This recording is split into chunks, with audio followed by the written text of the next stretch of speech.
Saya cari itu di buku ketika ada prasasti itu kalau pas munggah, maksudnya hari baik untuk menaikkan atap. Sampai hari ini dipakai di Bali di dalam sistem ini. Kapan hari itu?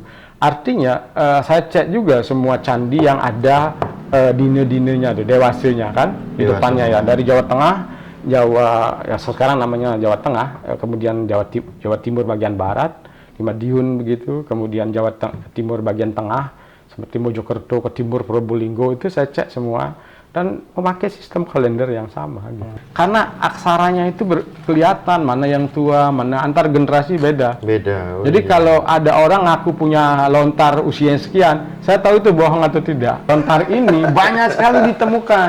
Jadi orang bertanya kok dapat ini. Dulu mereka nggak tahu mau diapakan. Katakanlah di Karo, itu secara tradisi mereka itu memakai tradisi apa namanya sase. Kalau sudah mengerti sistem warigo ini akan memahami agama Hindu secara holistik karena keruangan dan waktu kita menjadi jelas. Sangka, saya juga tidak menyangka itu ada Banten 400 tabel mas. Ini. Itu Prambanan dan semua candi sampai dari Jawa Tengah, mungkin di Jawa Barat juga ada, tapi ke timur itu semua punya sistem puja. Diskusi dengan saya, karena naskah Jawa Barat, Siksa Kandang Karesian gitu kan,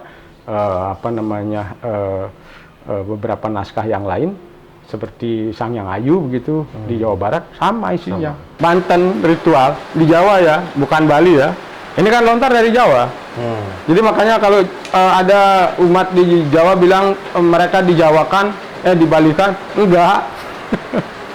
Ini lontarnya di contoh ini ya, Tingkahing Mabrate dan Upawasa, sistem Upawasa ada. Ini di Jawa kuno yang ditulis. Sangyang Atmalingga. Nah, kalau Atmalingga ini untuk diksa. Jadi Warspati Tatu harus dilewati kalau mau jadi ini. Idealnya dulu kalau menjadi Pak Sulingge, persiapannya itu sebelum bisa puja, nulis ini.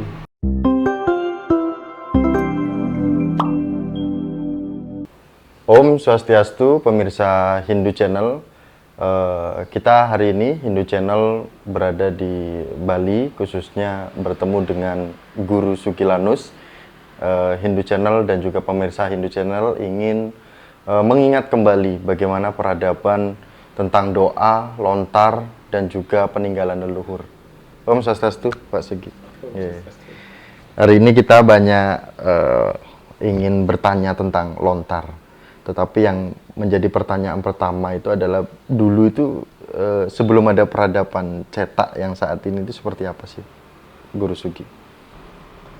Kalau yang muncul dalam peradaban tulis di Nusantara, yang tertinggal adalah bentuknya tembaga, batu, dan itu di wilayah publik.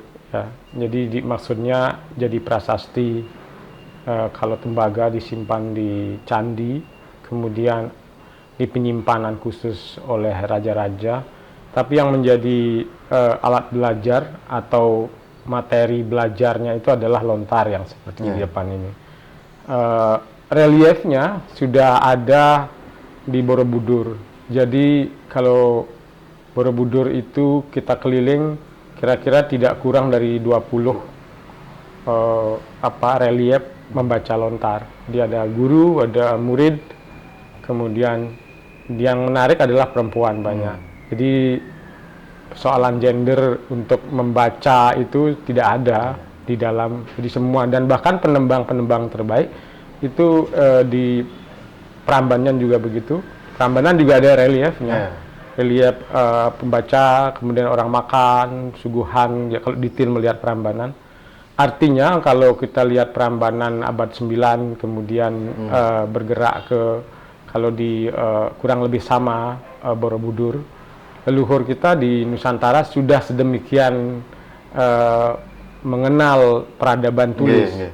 Jadi kita lihat dari apa yang dia pegang, mereka pegang, itu kita tahu, oh ini jenis apa. Karena lontar itu ada sistem untuk memotongnya. Kalau panjangnya segini pasti kakawin gitu. Kalau yang kecil-kecil ini untuk doa. Ya. Kalau yang lebih kecil dari kakawin itu kidung-kidung. Nah, kemudian ada yang lebih besar seperti ini biasanya untuk sastra-sastra yang dipegang di kerajaan atau di wilayah pembelajaran. Ya. Kalau para pendoa itu bawa yang seperti ini ya. Ini ya. Jadi untuk pergi ke mana mereka bawa bisa. Yang ini biasanya untuk di wilayah publik. Kawin-kawin ya. Jadi pembelajaran itu memang sudah lama sekali. Tembangnya ya, salah satu tembang di sini itu yang dipakai adalah Sardula Werdikerdita, itu prasasti di di Prambanan dan juga mantra-mantra di sana sama. Nah, kita bersambung itu. Jadi minimal kita sudah terbukti dari reliefnya, banyak relief membaca lontar itu, keberaksaraan itu sudah menjadi bagian daripada tradisi Nusantara dari paling banyak ditemukan tuh di abad 9 ya, tahun 800. Tetapi tulisan sudah ada di tahun 700, tahun 400 sudah ada.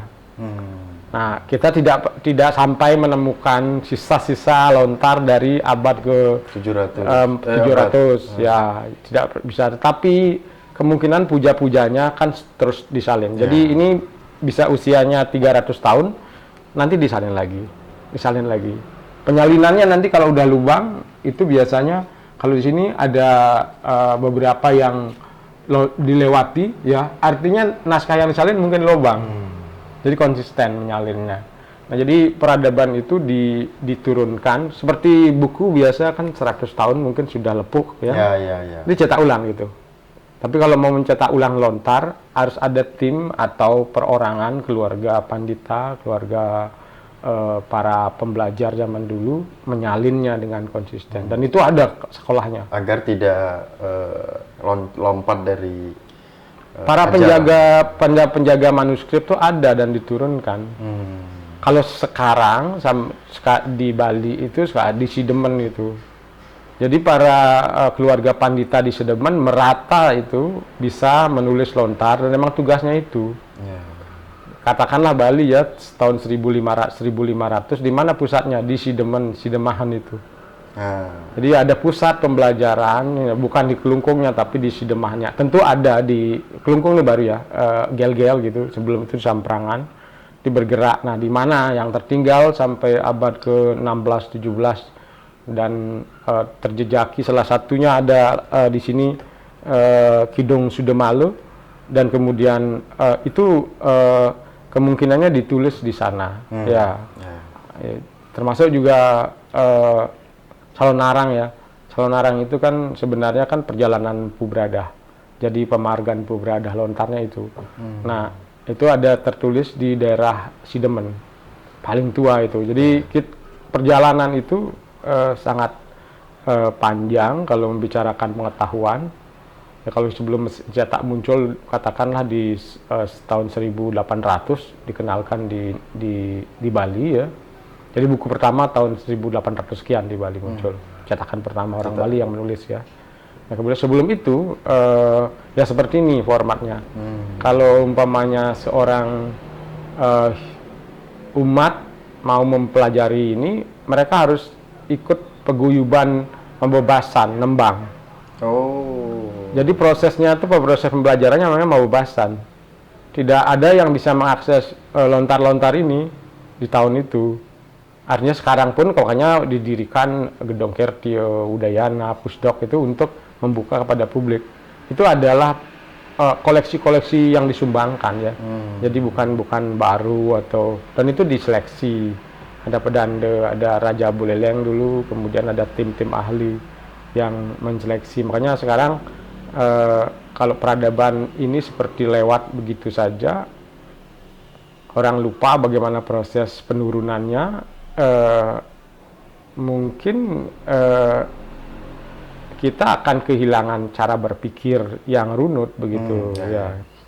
Jadi Guru Sugi ini kan tadi kan dari abad 700 gitu kan. Kemudian di depan kita juga lumayan. Bukan abad 700. Abad tahun 700. Nah, ini kan kalau dilihat dari di depan Pak Guru Sugi ini kan banyak.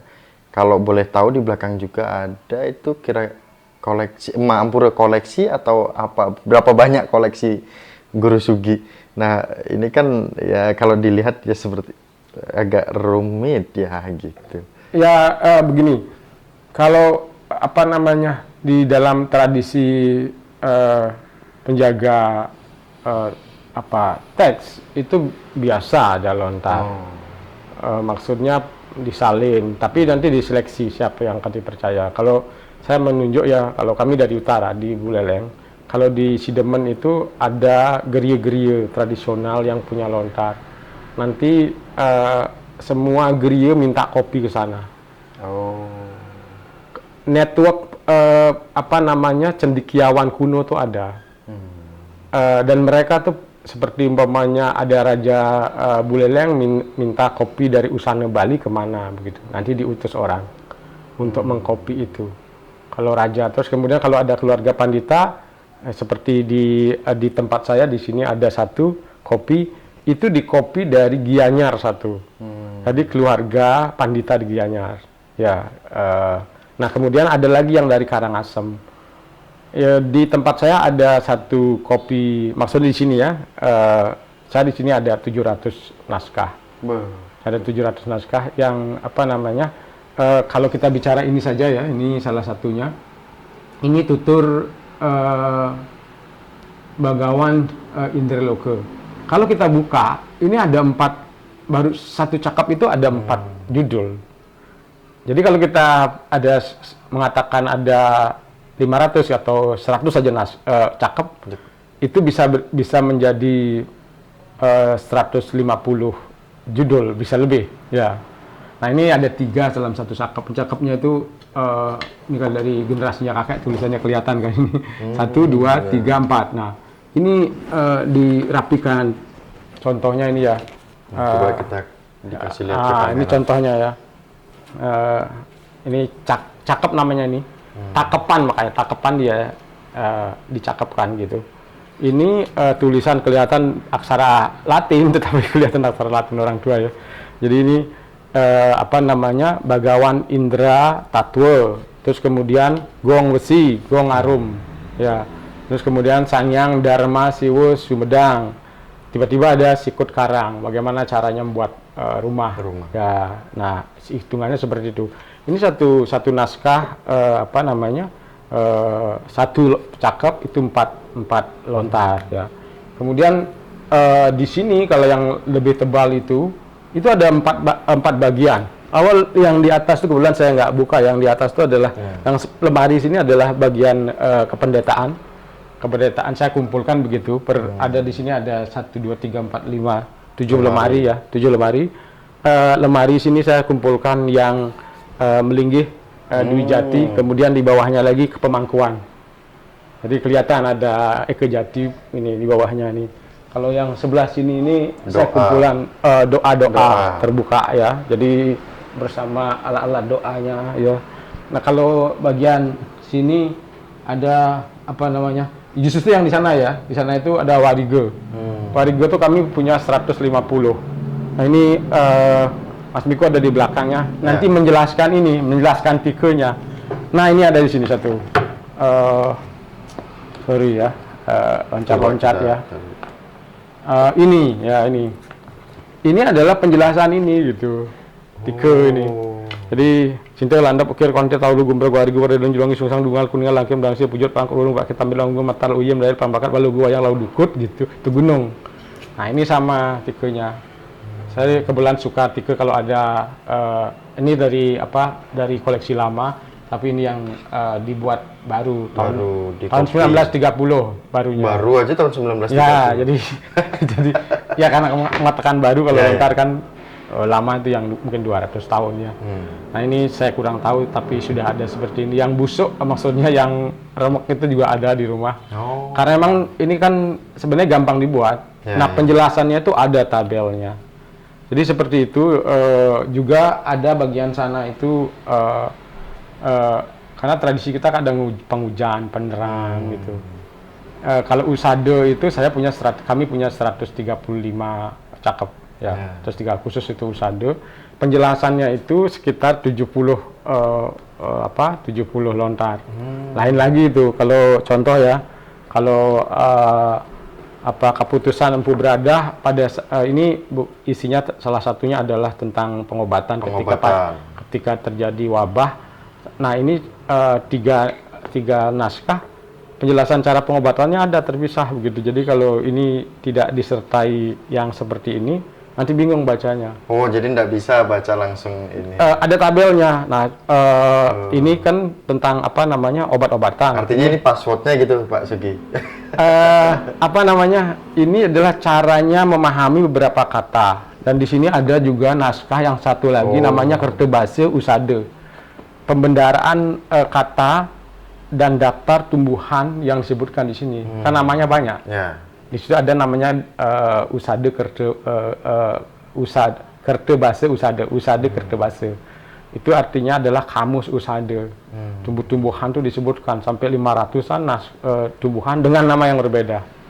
Jadi kalau Sanskertanya ini, kalau bahasa Jawa kuno ini, kalau bahasa bahasa Jawanya ini gitu kan. Jadi orang bisa menemukan. Nah, sedemikian rupa leluhur kita punya sistematika.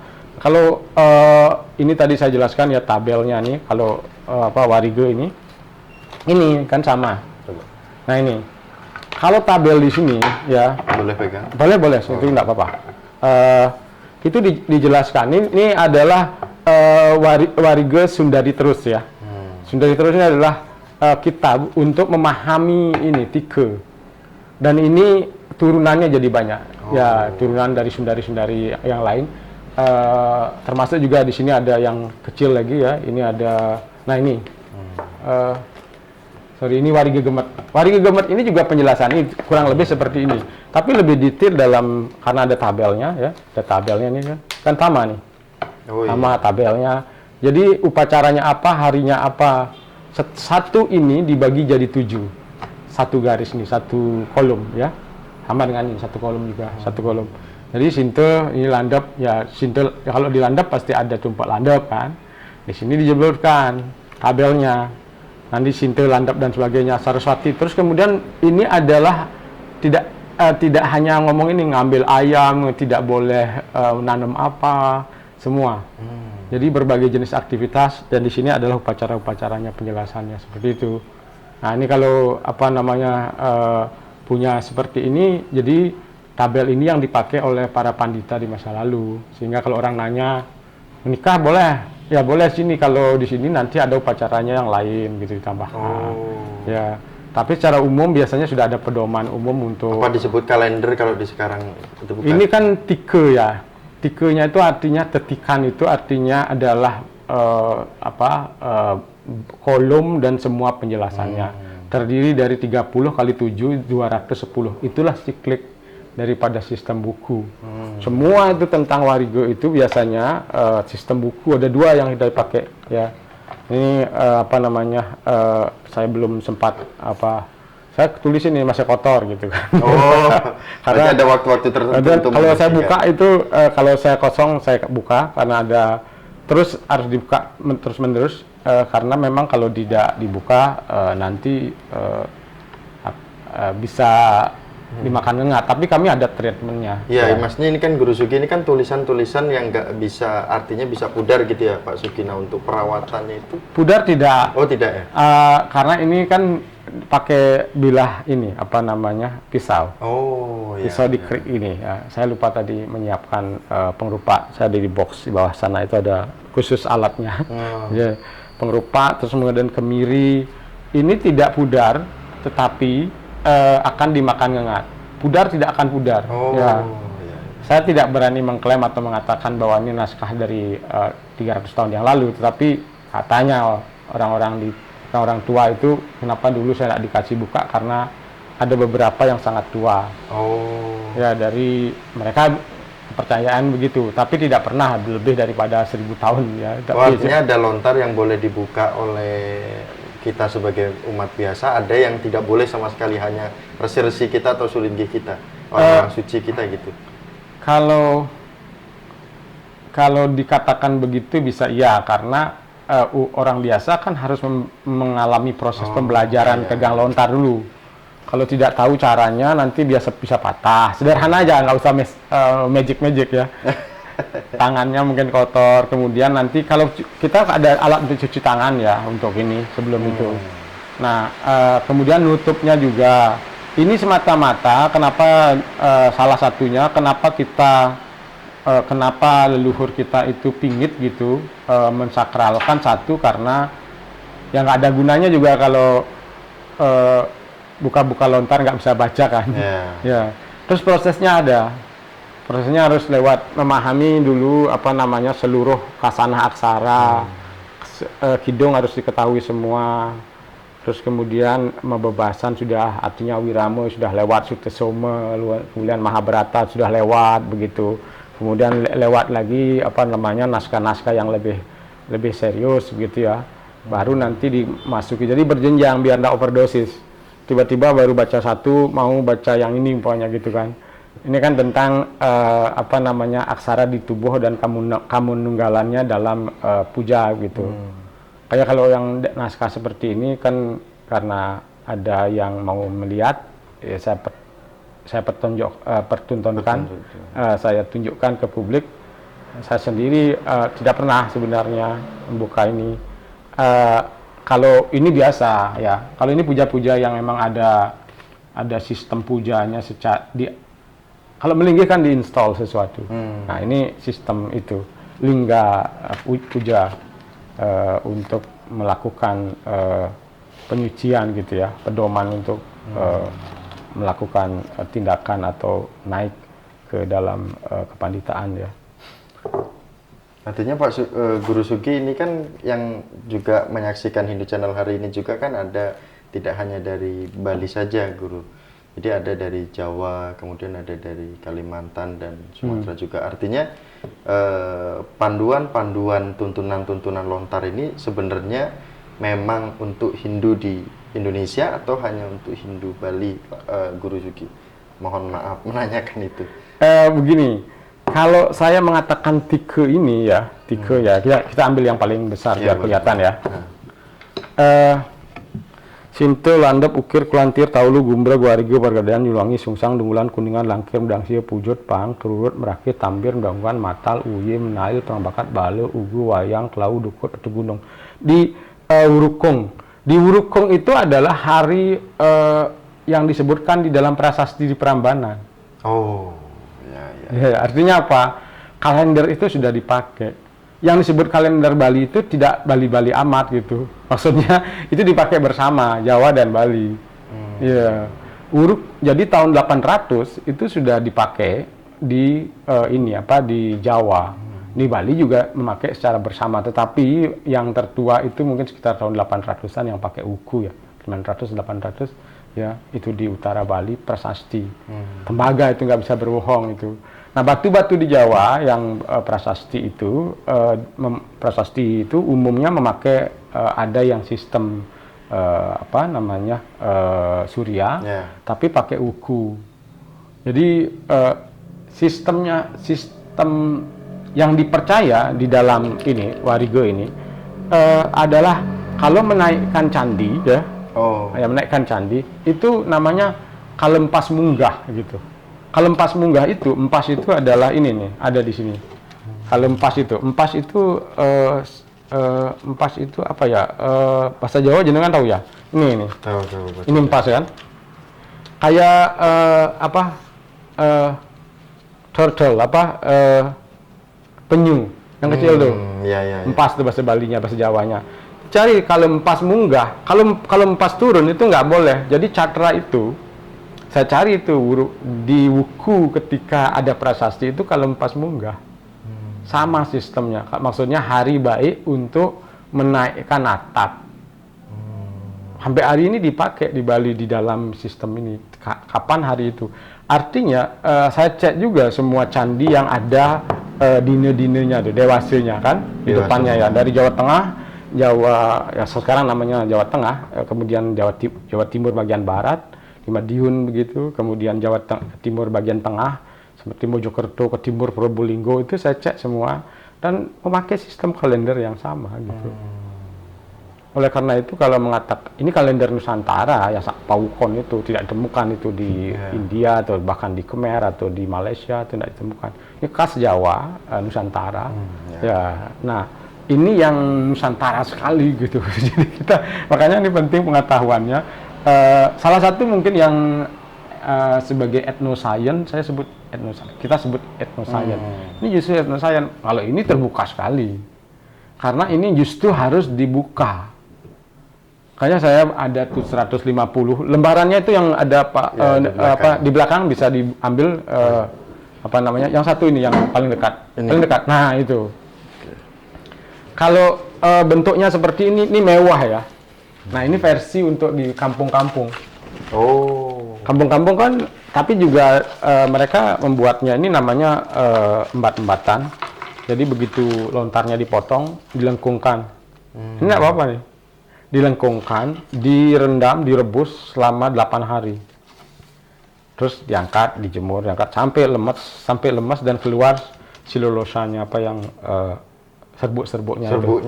Sampai nanti kalau udah direndam itu sampai berkali-kali 8 kali rendaman, kemudian tidak lagi keluar warna hijaunya. Nah, baru artinya sudah keluar itu. Dijemur, diproses lagi dengan ini apa namanya? Rempah-rempah. Ini udah lewat rempah nih.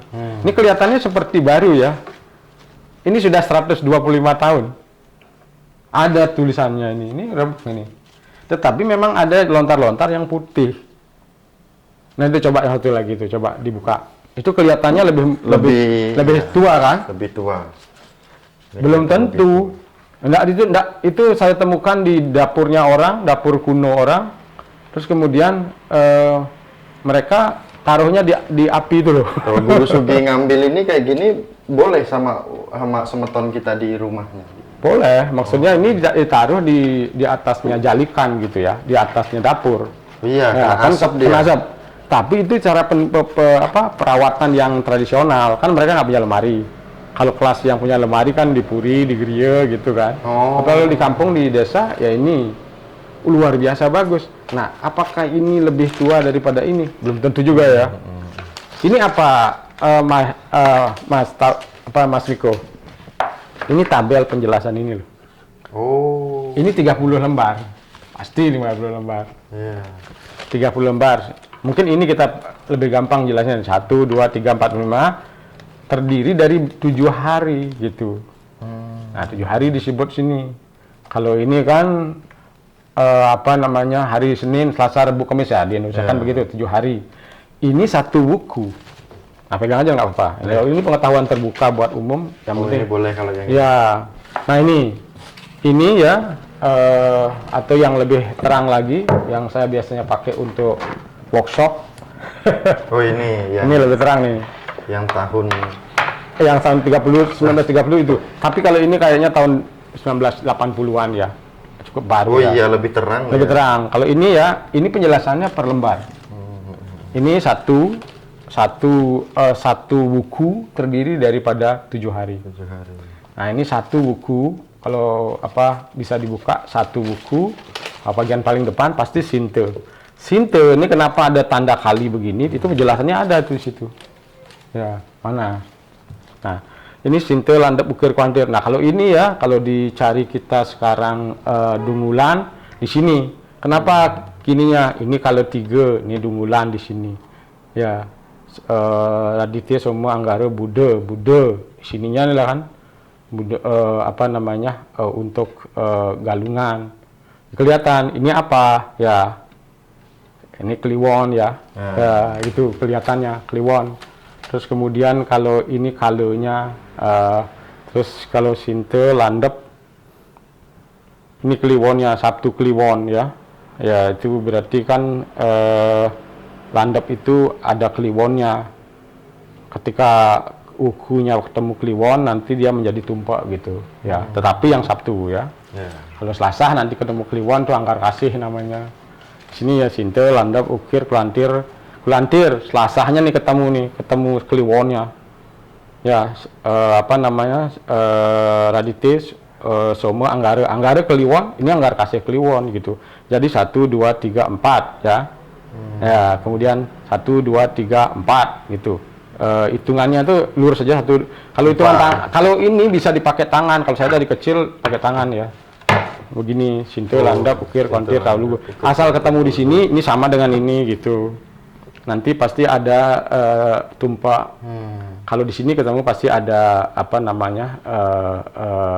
Anggar kasih. Makanya Sinto, Landap, Ukir, Kulantir. Anggar kasih, Kulantir. Sinto, Landap, Ukir, Kulantir, Taulu, Gumbra, Guarigo, Anggar kasih, Wario gitu. Terus begitu putarannya kan. Ini begini sebenarnya. Nah, lontar ini banyak sekali ditemukan. Jadi orang bertanya kok dapat ini. Dulu mereka nggak tahu mau diapakan. Saya banyak dikunjungi orang karena suka, bukan orang ya, maksudnya banyak dikunjungi umat gitu. Ya. Saya suka dan beliau-beliau itu mempersilahkan tolong dirawat gitu. Kalau itu ada yang saya simpan paling ujung itu adalah kayak diserahin saya. Ya, beberapa yang dari koleksi yang memang ada beberapa pemilik di Griyo sebelah atau di daerah yang memang mau menyerahkan ke saya. Jadi kita simpan ya dengan baik. Nah, ini justru yang menjadi diskusi dan praktek beragama tuh di sini. Praktek kehidupan ini. Karena Hindu di Nusantara berbasis kalender. Praktek keagamaan dari upacara sampai semuanya. Semua. Jadi ini dari bangun rumah di Bali itu adalah nyemak celeng, nyemak kucit gitu loh. Terus kemudian sampai nanam padi, nanam apa itu ada di sini. Pedomannya kecil ya lontarnya ini lontarnya nanam padi. Namanya Lelanusan Wuku namanya, makanya nama saya Lanus. Lanus. Keluarga kami Lelanusan. Ini adalah pedoman tentang basah lanus. Kalau basah itu artinya dihindari untuk menanam. Karena kalau terlalu basah ya, tapi istilah itu ya. Kemudian kalau kena basah juga nggak boleh ada upacara. Lanus itu artinya terbuka ruang kedewataan gitu. Jadi dalam tradisi puja dan juga dalam warigo ya. Ini jelas sekali di mana ada lanus di sini gitu. Nah, ini yang Hindu Nusantara itu buat saya sepanjang pembacaan adalah Hindu berbasis kalender Wukon gitu. Nah, tetapi juga ada yang berbasis kalender Sase dan Tilem. Ada dua itu. Dan Bali menggabungkannya.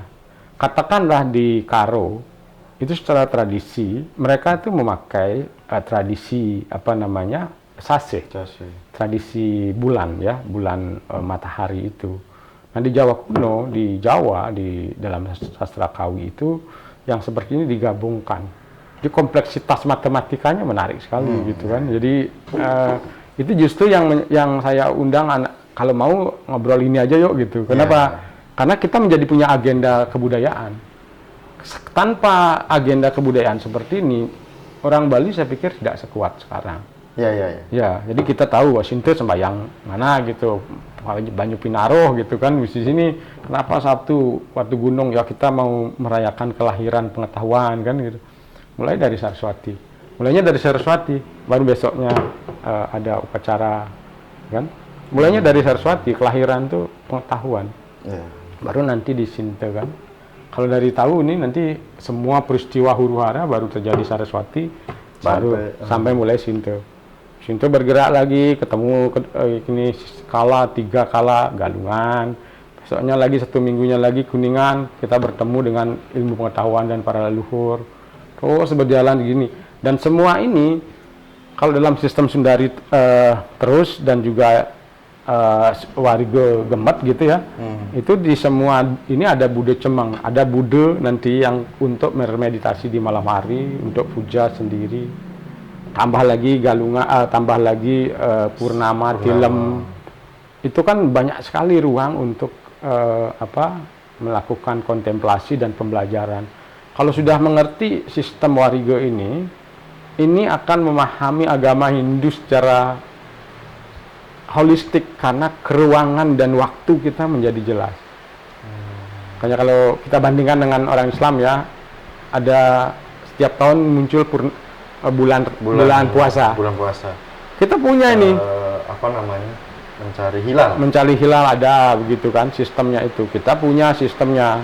Kalau sistem ke Surya namanya Surya Sewana ya. Jadi kalau di Surya Sewana untuk puja Surya Sewana itu puja pagi pendeta. Tapi kalau di Lontar mengatakan iki Surya Sewana, bisa jadi itu adalah kemungkinan besar, bukan bisa jadi, isinya adalah penghitungan tentang tentang hari-hari atau bulan-bulan yang berhubungan dengan matahari, sasih matahari dan hari-hari untuk sembahyang gitu. Ada dedauhan juga ada. Ini tentang dedauhan. Jam-jam upacara itu ada begitu kan. Dedauhan Panca Brahma. Isinya tabel juga ini. Ini untuk panduan untuk memahami dedauhan. Kalau umpamanya pujanya ketika buku apa, ketika sasi apa, mulainya jam berapa gitu kan.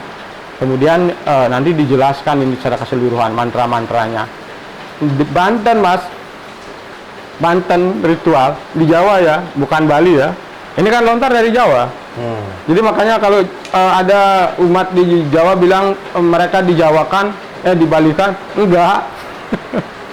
Ini lontarnya di contoh ini ya, tingkahing mabrate dan upawasa, sistem upawasa ada. Ini di Jawa kuno yang ditulis. Orang Jawa bermigrasi ke Bali, terus dibawa. Di dalam lontar itu kalimat Banten itu seperti apa? Dijelaskan tabelnya juga? Tabelnya jelaskan. Oh, ada tabelnya. Ini aja, ini saja Mas, setiap buku itu ada tabel Bantennya. Ini tabel Banten ya, ini tabel Banten. Bahkan sepuju-pujunya, ya di sini. Ini kan penjelasan buku ya tadi ya. Nah ini bukunya hari-harinya kan. Buku itu hari-harinya. 1, 2, 3, 4, 5, 6, 7 kan. Terus ini penjelasan tentang buku, ini 1, 2, 3, 4, 5, 6, 7. Ini 7 yang turunan tadi, mana ini ya. Ini 7-nya ini. Kemudian ini penjelasan karakternya. Buku itu ada yang feminim, ada maskulin. Ya kan gitu ya. Terus kemudian nanti dibaliknya penjelasan Bantennya. Dibaliknya penjelasan Bantennya ini. Yang panjang-panjang ini. Puja-pujanya, bagaimana doanya dan sebagainya. Nah, kalau dari tradisi Jawa kuno, orang Bali itu menerima 400 sesayut. Sesayut itu Mas. Apakah penamaannya berbeda? Saya sudah mengchecklist tabel Banten. Sampai detail. Nanti kalau pakai ayam, ayamnya pakai sayapnya saja. Dibelah atau di cara manggangnya sampai sedetail itu. Maka saya juga sangat heran begitu. Bagaimana pengetahuan itu dibuat seperti itu? Karena katakan dialog dengan alam lain ya. Mereka yang tanda kutip ada relasi. Kan itu tidak simbol, itu sesungguh. Caru itu sesungguhan. Artinya dilakukan saat ini sudah sesuai dengan catatan lontarnya. Harus dibuka dan harus rajin. Jadi kita juga tidak harus menyampaikan celah. Ya, bukan kita tidak mesti terlalu tegang. Ya, kalau salah sedikit ya kita buka bersama. Yang mungkin banyak umat tidak sangka, saya juga tidak menyangka. Itu ada Banten 400 tabel, Mas. Ini. Itu Prambanan dan semua candi sampai dari Jawa Tengah, mungkin di Jawa Barat juga ada, tapi ke timur itu semua punya sistem puja. Siwo Sumedang itu menjelaskan tentang itu, tentang sistem puja ketika umpamanya di Ulun Suwi sembayangnya apa, kan nama-namanya di Mas Jati seperti apa, kemudian di Permeru dijelaskan. Kalau Merunya gini, dewanya ini sembayang Bantennya ini, dan itu tradisi yang dibawa katanya dari Majapahit. Jadi mohon maaf, tidak sepenuhnya benar kalau orang Bali itu bahwa Banten-Banten itu kemudian di semeton di Jawa itu bilang wah ini di Bali kah? Enggak, dulu orang Bali dijawakan. Berhasil dijawakan. Kita ini sangat Jawa ya tuh. Maksudnya puri, terutama dari gel-gel ya, generasi gel-gel ke bawah. Kalau generasi sebelum gel-gel 1400 begitu, itu sangat mix up ya. Ada tradisi Bali kuno, dan tradisi Bali kuno itu Udayana juga begitu. Udayana dan Airlangga. Kita ngomong di abad, kalau lontar ini bercerita tentang ada yang tadi saya masukkan, itu adalah perjalanan Empu Beradah, itu tahun 1001 loh. Tetapi lontarnya terus-menerus ditulis, Mas. Bukan lontarnya dari tahun 1000 ya. Maksudnya ini kan rusak ya kan tahun 1000. Setiap 100 tahun atau ada muridnya mau mencatat, terus turun-temurun. Nah, lontar tentang Empu Beradah itu mungkin cetakan yang ke-1000 gitu loh. jadi cetak ke-1000-nya. Bukan yang pertama. Isinya kalau dengan buku, ada buku maunya terbit tahun 1800, cetakan pertamanya kita nggak ketemu. Tetapi cetakan atau publikasinya itu kan terus menerus menyalin lah. Lontar seperti itu. Nah, ini Guru Sugi, ternyata kalau kita berbicara lontar itu, ini masih jauh dari pembahasan yang lebih dalam. Ya mungkin lain waktu kita bisa bahas bersama lagi hal-hal yang mungkin nanti ada banyak di komentar di Hindu Channel. Tapi kita ingin tahu dari Guru Sugi, untuk kita benar-benar belajar tentang lontar ini, itu kalau pengen tahu itu ada di mana saja, kalau di Indonesia atau hanya di Bali saja? Jadi para intelektual Bali lintas keluarga ya, ada dari Alangkajeng di Beleleng itu ada keluarga itu pintar-pintar sekali. Ada Arya Kenceng, Tegah Kuri, semua itu dulu ngumpul, tapi mereka nggak nyebut itu. Ada Pedanda, ada Resi ya, ada Kresian yang di sebelah Kertia. Itu semua dulu ngumpul di Kertia ya. Jadi kalau ada orang yang bertanya kemana belajar, Kertia. Kertia itu salah satu pemegang utamanya adalah Guru Ketut Ginarse. Siapa itu tuh salah satu ahli Bali kuno dan Jawa kuno terbaik yang berasal dari keluarga Kresian ya. Dia ikut terlibat dan menyeleksi itu. Kemudian ada pedanda yang banyak, pedanda Kemeno, pedanda dari 8 kerajaan zaman dulu ikut dalam seleksi itu.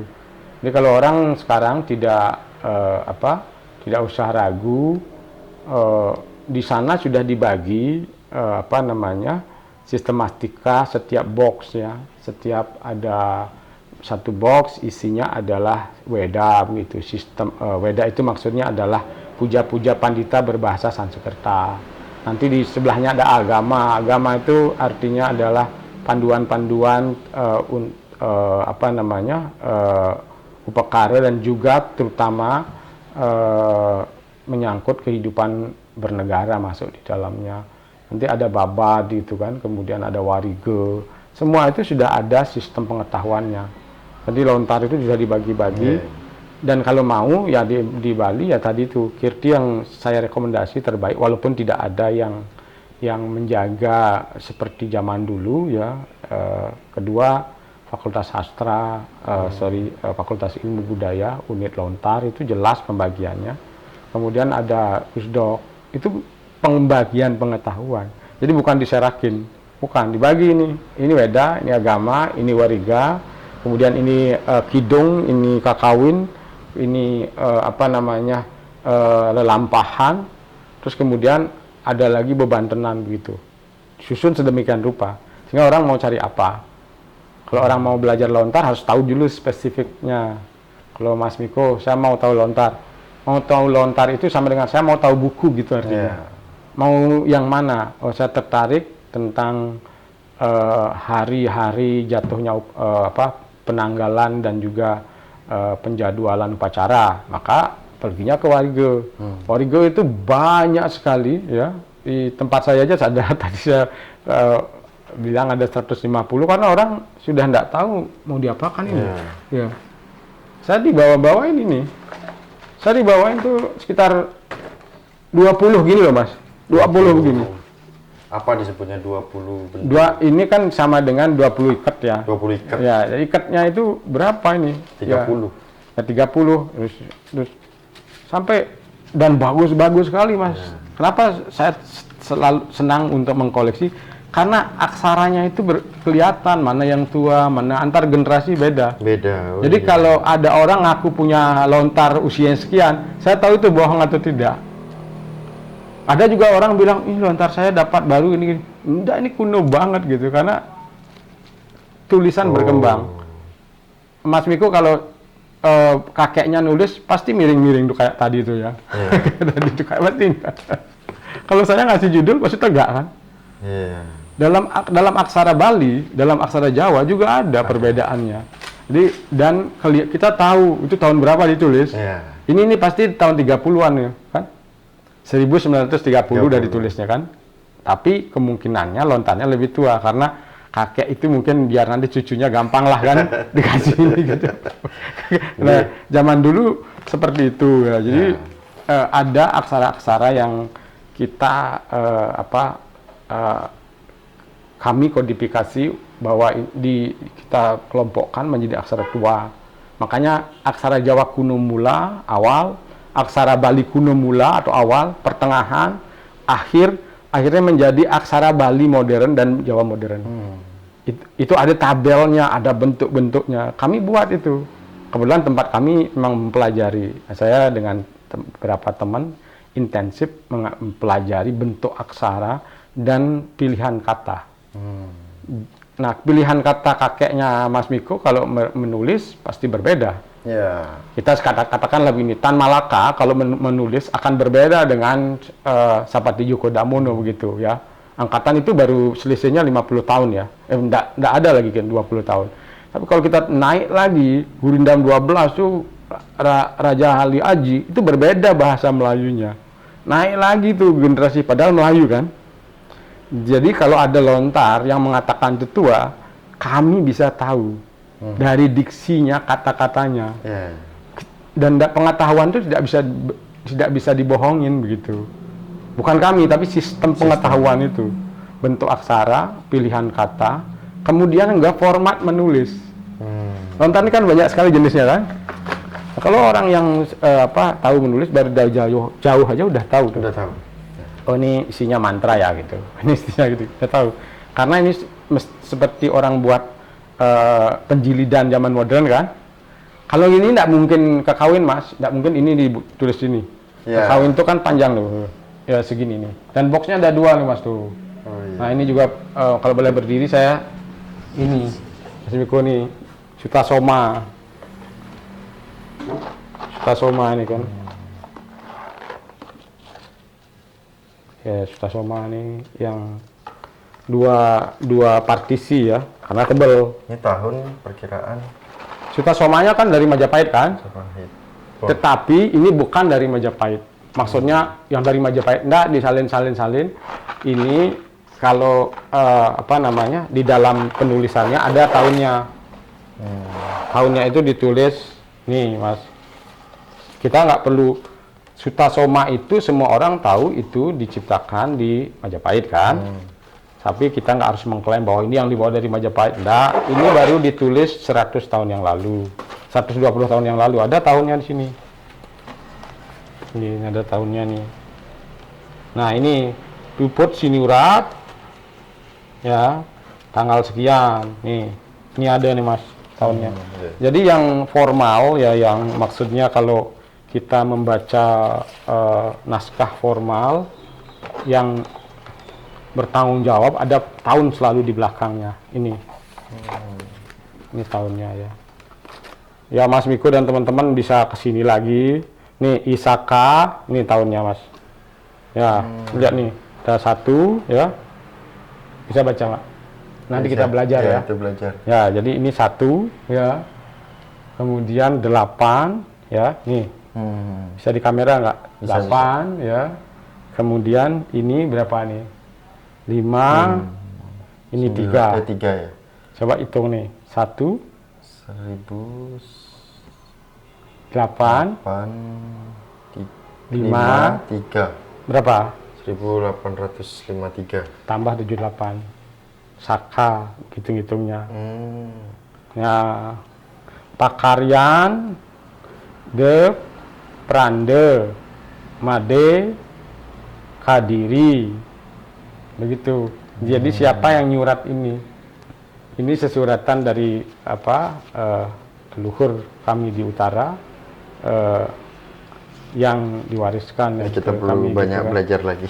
Jadi kalau mau melinggih itu wajib menyurat ke lontar zaman dulu ya. Zaman dulu. Kalau tidak menyurat lontar nanti dianggap tidak memasuki kualifikasi yang cukup. Jadi meninggalkan lontar. Ide Pedanda beliau ini meninggalkan 3 lontar yang berbeda dari karya-karyanya, dan juga pedoman menyalin dari guru dari nabe beliau ya. Sebuah kitab yang ya tidak apa-apa. Iya. Sudah. Nanti Ini kita memang rapikan kembali. ya. Nah, ini tarikannya begini. Dan ini harus ada meja, Mas. Jadi duduk bersila, kemudian dibaca perlahan-lahan dan membahas tentang filsafat. Ya. Di sini banyak ajarannya, Mas. Ada Strini, pendeta-pendeta 3 yang menjadi pemimpin, kemudian Bhinneka Tunggal Ika itu di sini. Ya. Ya. Ini selain catatannya itu Ide Pedanda itu meninggalkan satu naskah yang tebal seperti ini. Nah, ini penutupnya ini mungkin pakai penutupnya biar teman-teman tahu, ada informasi kalau pandita zaman dahulu pedomannya ini pendeta Siwa ya, Siwa Siddhanta. Ini pedoman beliau yang linggih, kemudian meninggalkan pedoman seperti ini. Satu cakep, satu ikat, 1 jilid, isinya berapa? Ini tulisan saya ya, saya tulisin biar ini segini, Mas. Nah, Wrespati Tatwa, Brahmokta Widisastra, Catur Yoga Widisastra, Tatwa Jenana. Ya, ini beredar kan, dicetak-cetak kan? Sangyang Atmalingga. Nah, kalau Atmalingga ini untuk diksa. Jadi Wrespati Tatwa harus dilewati kalau mau jadi ini. Idealnya dulu kalau menjadi Pak Sulinggih, persiapannya itu sebelum bisa puja nulis ini waktu walake, persiapan memasuki itu. Jadi menyalin dulu, bukunya dulu dibaca, disalin, detail sekali kan, tebal sekali nih. Ya demikian. Kalau nah ada lagi tuh yang syaratnya kalau di Sidemen harus nulis Dharma Sunyo. Nulis itu, Mas, itu harus nulis Dharma Sunyo itu harus dilewati kalau mau jadi pedanda siwa. Kalau tidak dilewati itu mungkin perguruannya berbeda atau dapat kompensasi mungkin, Mas ya. Ini satu lontar dari Dharma Sunyo itu ada di sini, tadi saya lihat ya. Semakin menarik, semakin ya, ada pedomannya untuk untuk sebesar ini ya. Ini Dharma Sunyo. Jadi kita punya kurikulum untuk memasuki kepanditaan. Kalau pemangkuan juga ada ya. Mungkin kita lain kali membahas khusus per lontar. Untuk pemangkuan ini, Mas, ini pedomannya Kute Mantra. Nih, pemangku Kusuma Dewa. Kusuma Dewa Sangkul Putih, Kute Mantra. Harus tahu. Nanti banyak yang sulinggi-sulinggi menghubungi Hindu Channel. Bukan menghubungi Pak Sugi lagi. Kalau biasanya kan Pak Sugi yang dihubungi oleh sulinggi-sulinggi. Ini nanti gara-gara keluar ini. Kusuma Dewa itu dan 27 kepemangkuan sudah pernah saya bawa ke Jawa. Ke waktu tapi memang karena agar teman-teman Pinandite mengenal dari mana sumber buku Suma Dewa itu, kan dicetak sekarang kan, ini lontarnya gitu. Ya, jadi begitu bahwa Hindu di Nusantara ini tidak ngomong Bali ya, di Jawa sebenarnya dalam kasanah naskah ini saling memiliki secara bersama. Kebetulan kami di Bali mewarisi, masih sangat utuh ya. Ini teman-teman, beberapa teman yang kuliah S3 mengkaji naskah Jawa Barat diskusi dengan saya, karena naskah Jawa Barat Siksa Kandang Karesian gitu kan, beberapa naskah yang lain seperti Sang Hyang Ayu begitu di Jawa Barat sama isinya. Kemarin malam kita kontak-kontak dengan teman saya, ambil S3 di Jerman, kemudian beliau meneliti aturan belajar Sanskerta. Jadi orang Nusantara itu belajar Sanskerta. Di Jawa ada naskahnya, di Bali ada naskahnya, sama gitu. Itu naskah-naskah pembelajaran itu ada. Mungkin lain kali kita nanti akan diskusi khusus yang mana, karena demikian berlimpah warisan leluhur. Baru saja di tempat sekecil ini sudah ada sekian ratus tahun membentang ya. Jadi sabar, teman-teman atau adik-adik yang memang mau belajar Hindu harus daya bacanya dan daya dengarnya dipersiapkan. Oke. Siap Guru Sugi, matur suksema, pemirsa Hindu Channel. Hari ini Hindu Channel tayangannya berbeda dengan tayangan sebelumnya yang mungkin sama-sama kita rasakan, karena benar apa kata Guru Sugi bahwa acuan-acuan tentang belajar tentang kehinduan Nusantara itu ya ini. Jadi matur suksema Guru Sugi, sehat selalu. Ya, nanti terima kasih Hindu Channel. Mudah-mudahan benar menjadi channelnya Hindu. Terus semua Guru Sugi. Rahayu. Om Terima kasih. Santi. Om Santi. Om.